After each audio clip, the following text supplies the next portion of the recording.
Welcome class to Soundbites for week 7. This week is our last week in the 1960s, specifically the late 1960s. As I mentioned at the beginning of the 1960s when we entered it, it seems like everything happens in the 1960s. All these major world events, all these major new genres arising, and all these major artists who will go on to be impactful on the popular music scene. And this week is no exception. We have more artists to cover this week than ever before. So buckle in for the ride. Along the way, we'll be looking at Vietnam protests as an important backdrop to these years, as well as the Woodstock Music Festival, which became famous just for a number of different music acts, as well as the social commentary that it provided. So with that being said, let's begin. I like to start with this quote by Bob Dylan from the song "The Times They Are A-Changin'," because it so well encapsulates the spirit of the late 1960s, particularly with regard to Vietnam protests and the civil rights movement. Come mothers and fathers throughout the land, and don't criticize what you can't understand. Your sons and your daughters are beyond your command. Your old road is rapidly aging. Please get out of the new one if you can't lend your hand, for the times they are a-changin'. This song could in many ways be considered an anthem of the age, particularly with the protest and hippie and free love movements and other things that were going on at the time that were highly countercultural, and therefore there was sort of a generational divide between the greatest generation, those that had lived through World Wars I or II, and the baby boomers who now were being born into a world of much social unrest after World War II had ended, but the Cold War was still going. This brings up a theme that is very important for this course. That is the synergy of rock and social protest, and how rock songs often engage in social protest in very impactful ways, as we'll see this week.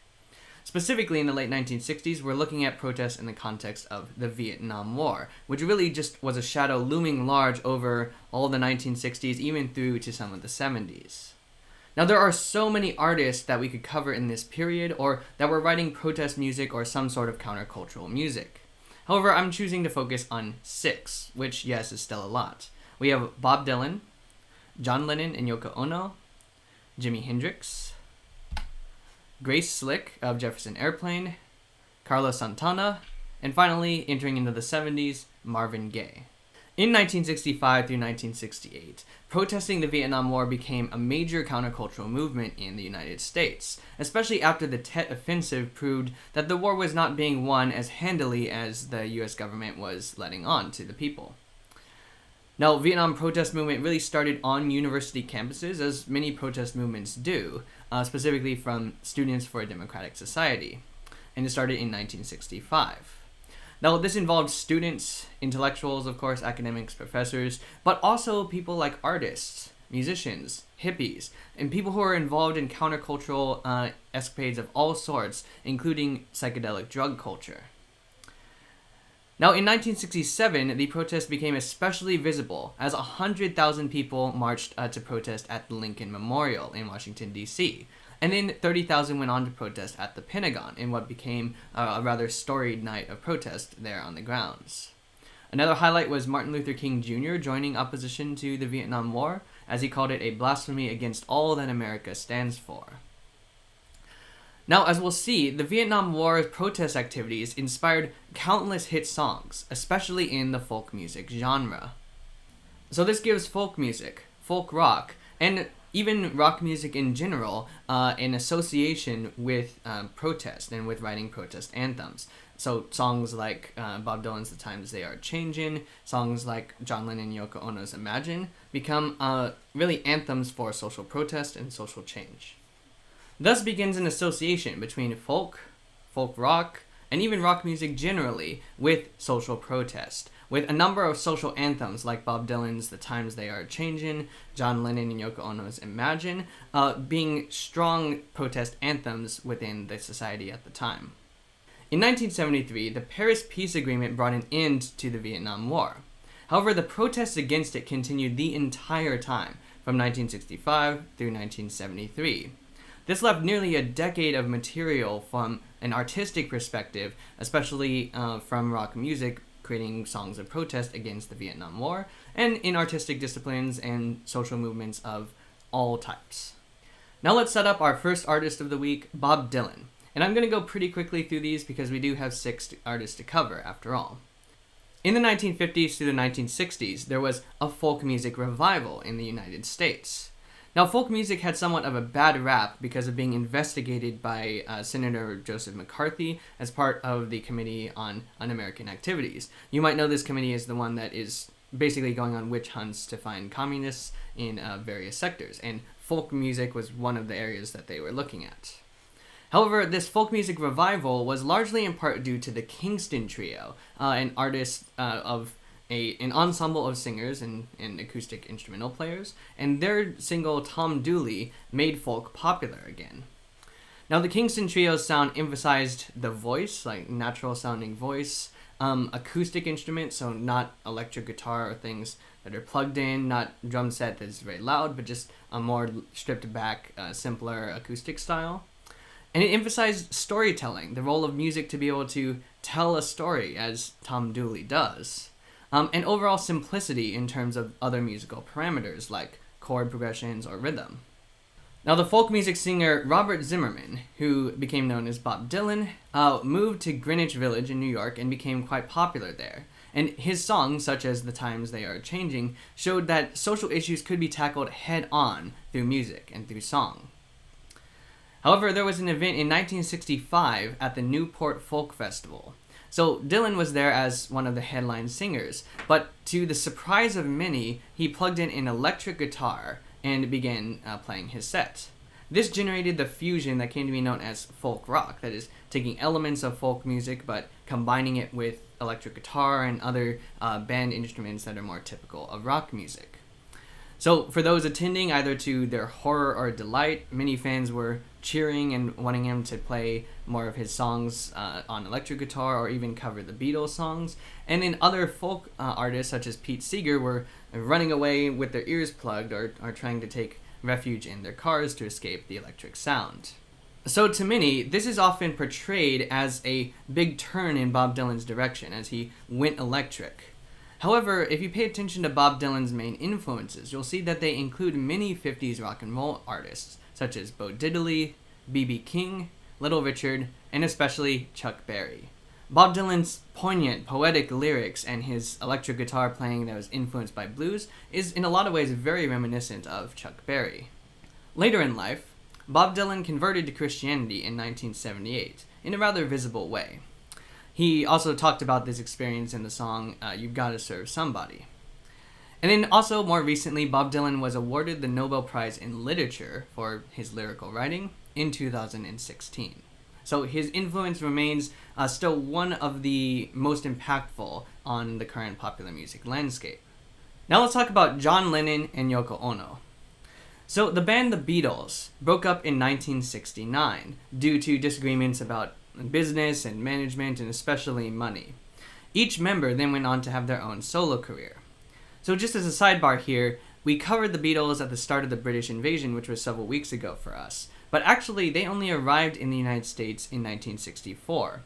What this means is most of their oeuvre, as we know here in the United States, occurred over the span of a mere 5 years. So the Beatles were very prolific, but also in the span of overall rock history, or bands such as the Rolling Stones, which went on to produce album after album, the Beatles' output is actually pretty limited in just terms of the timeline. So each Beatles member went on to have their own solo career, as did John Lennon. John Lennon was known as being the more contemplative intellectual of the Beatles, and he went on to have a career primarily involved in protest music.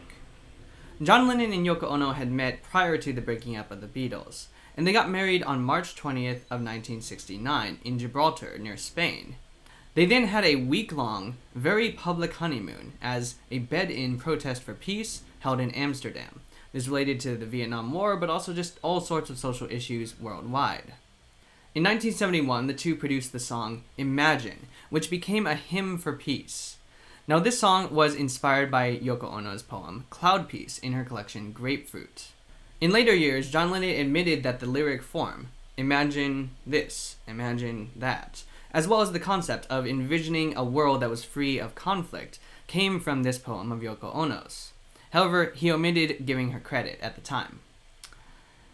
Now, Imagine is known for its simple melody and chorus, just a light, piano-led reiterating of chords, oscillating between two chords, and a melody that's very simple to remember and sing.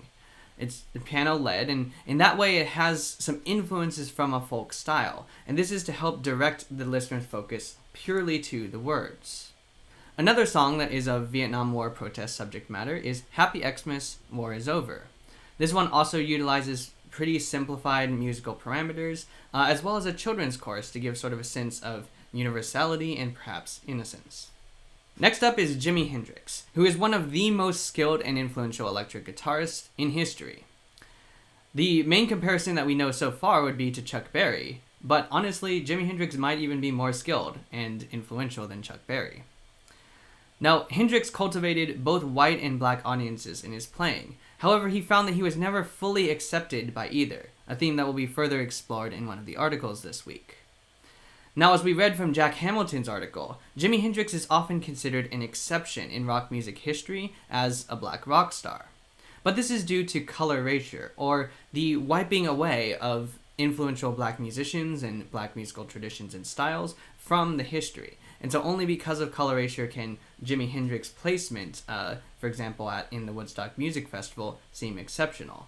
In reality, he comes from a long line of black musicians, especially blues musicians and rhythm and blues musicians, that have influenced the development of rock and roll. Now, as I mentioned, Jimi Hendrix is known for performing at the Woodstock Festival in 1969. He performed a striking instrumental rendition of the Star-Spangled Banner, the national anthem, at 9 a.m. in the morning after a full night of playing. So at that point, 93% of the attendees had left the festival.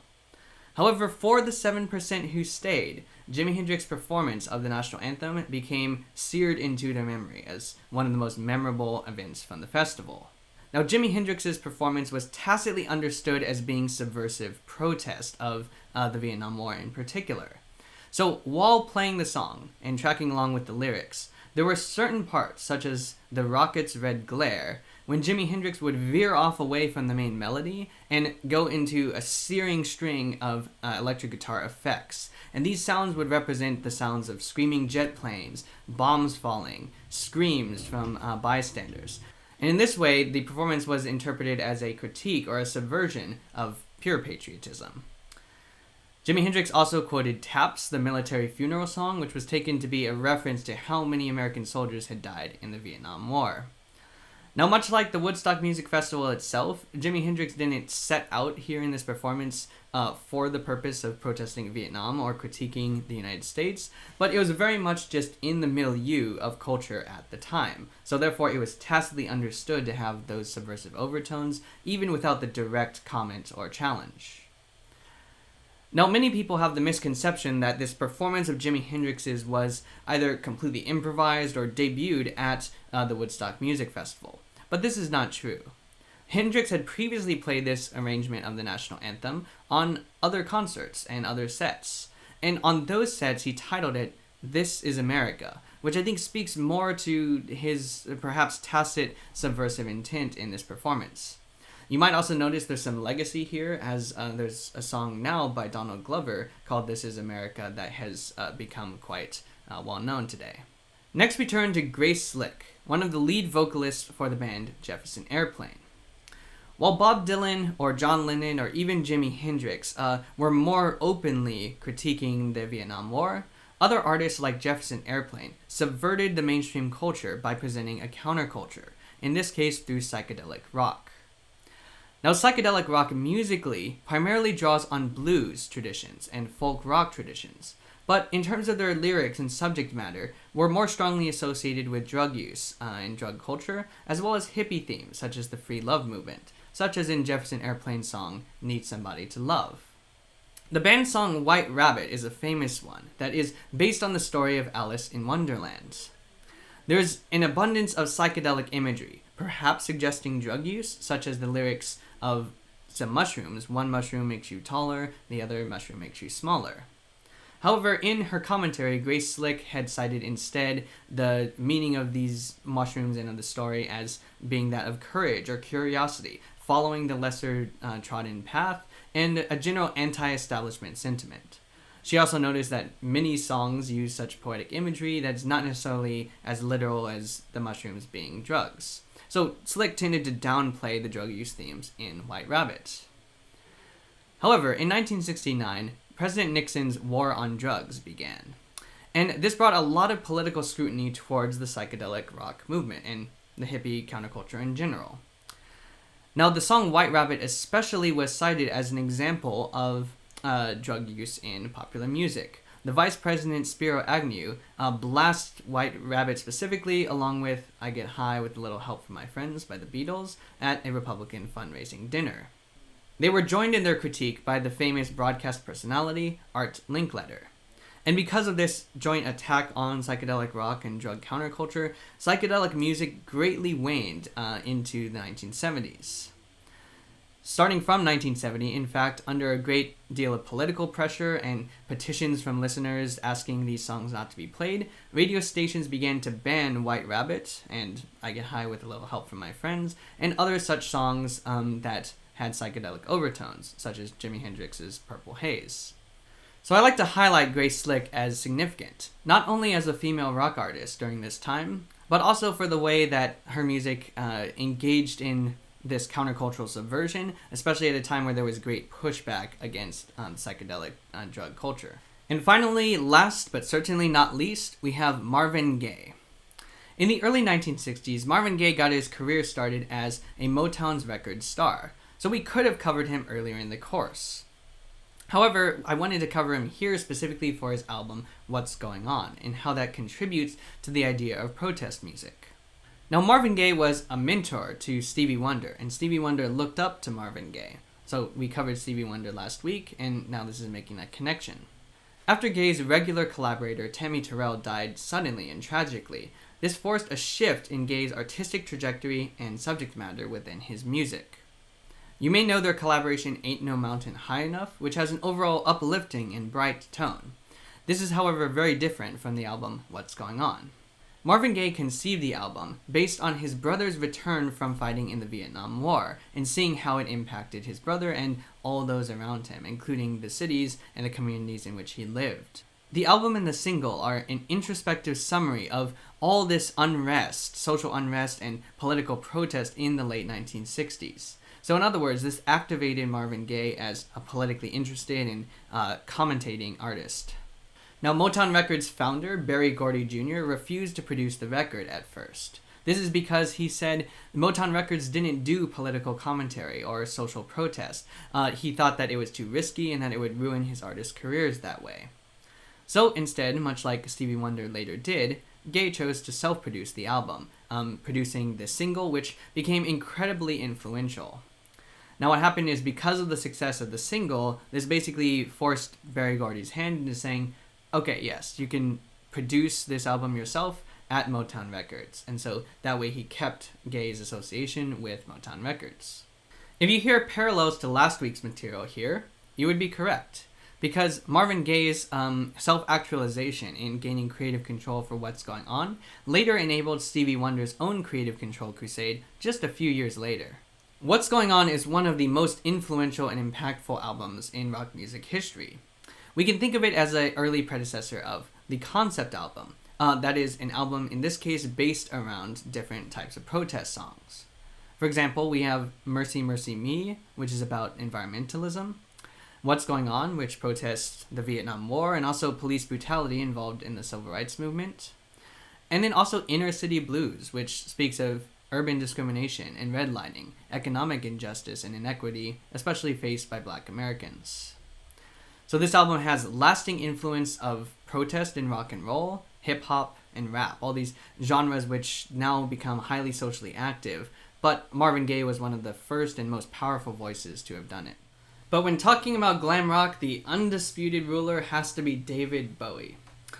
Now, David Bowie is inspired by his experience in the performing arts, especially in doing kabuki theater, which is a Japanese art form. Now, David Bowie in his presentations exemplified gender play, such as appearing on the cover of a magazine sort of in a more androgynous or even feminine presentation. David Bowie's 1972 album, The Rise and Fall of Ziggy Stardust and the Spiders from Mars, is a landmark, and why I posted it on the opening slide. In this album, Bowie's assumed persona, Ziggy Stardust, is someone who is basically a messianic figure, an extraterrestrial who's coming to Earth, to the world, when the world that he's coming to only has 5 years left to live. Now, as is a common trope in other bands such as the Beatles, Ziggy Stardust comes as this rock star and spreading a message of peace and love and rediscovering or reintroducing the power of rock music to the world that has forgotten it. That's another theme that you see in other concept albums such as 2112. However, Ziggy Stardust ultimately self-destructs under the force of his own passion and the weight of his own persona, just unable to support that. And so he becomes a parable for the fate of many rock stars, including in some ways David Bowie.